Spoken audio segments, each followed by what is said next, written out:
not another high-conflict divorce or separation. It is not just another high-conflict divorce or separation. There are people who can ruin your life, and they will destroy your reputation, your self-esteem, or your career. High-conflict personalities will think nothing of leaving you emotionally and financially devastated. In cases of post-separation, after a relationship ends, whether that is through divorce, abandonment, or abrupt termination of a relationship, when the couple were cohabiting, it can end in post-separation abuse in cases of being involved with high-conflict personalities. Normal situations versus high-conflict situations. You can trust 80 to 90% of people to be who they say they are, to do what they say they'll do, and to follow most of the social and moral rules that help us to live together.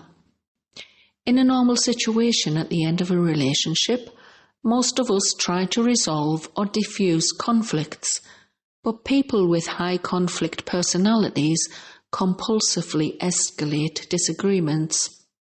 They will move the goalposts.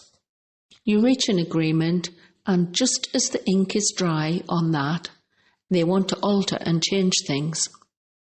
A minor disagreement or even a difference of opinion can be taken out of context. A high conflict personality type will point the finger of blame, twist the facts, and reframe the narrative. Then they will mercilessly attack, verbally, emotionally, financially, litigiously, and sometimes violently, often for months or years. It doesn't matter if the initial conflict was minor. Abusive relationships. Relationships may have been emotionally, psychologically, verbally, and even sexually abusive.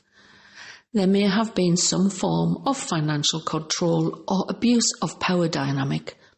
You may have experienced the speed at which the person can go from charming and nice to nasty and verbally abusive, especially in a phase of the relationship that I have termed the he loves me not stage of the relationship, or love bomb devaluation.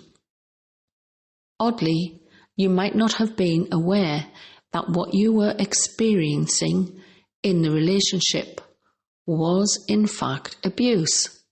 There are many women who only become aware post-separation, after the relationship has ended.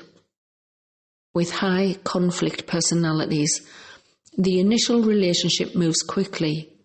You might hear them say something like, "I feel as if I've known you a long time."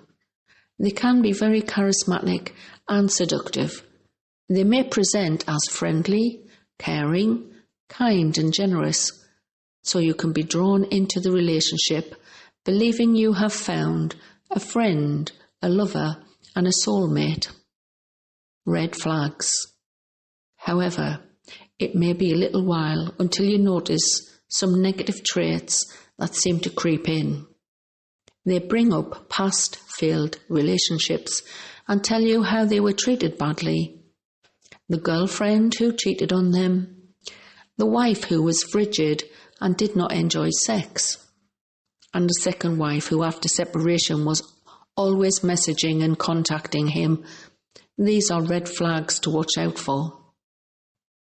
Other warning signs include how quickly anger can escalate. They can go from having a normal conversation to being completely enraged at the speed of lightning.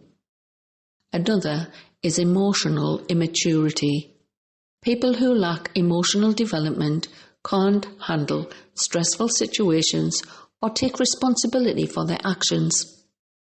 Immature men would rather blame others for their actions, and they rarely think about their future. Mature adults pay attention to the effect of their actions on other people. When ending a relationship, they can be sympathetic and act with empathy and not just blurt out the first thing that comes into their minds. Like ending a relationship by saying, "I'm in love with another woman. We can stay friends if you want to remain friends. We just can't have sex anymore." How a mature adult could end a relationship. A mature adult will give a person time to process things, not add to the trauma and grief of ending the relationship. They may say, "I've not been happy in our relationship for a number of months now. I think we have drifted apart. Maybe we should think about separating. We can see how things go in the next 3 months, and if the situation hasn't improved, then we can discuss how we can end things." This is a much kinder way of providing difficult information and gives the other person some space to process the thought of a relationship coming to a close. It gives the other person time to think about if they are happy, to decide if the best thing is to end a relationship with no harshness or shock. An abrupt ending is like a sudden death. The grief and the trauma experienced can be 10 times worse. The conflict does not end. It continues past the point of the relationship that it ended. Difficult endings versus abusive endings. Ending relationships is always going to be difficult. There are many things to consider, including emotional well-being, the economic and financial security of each person.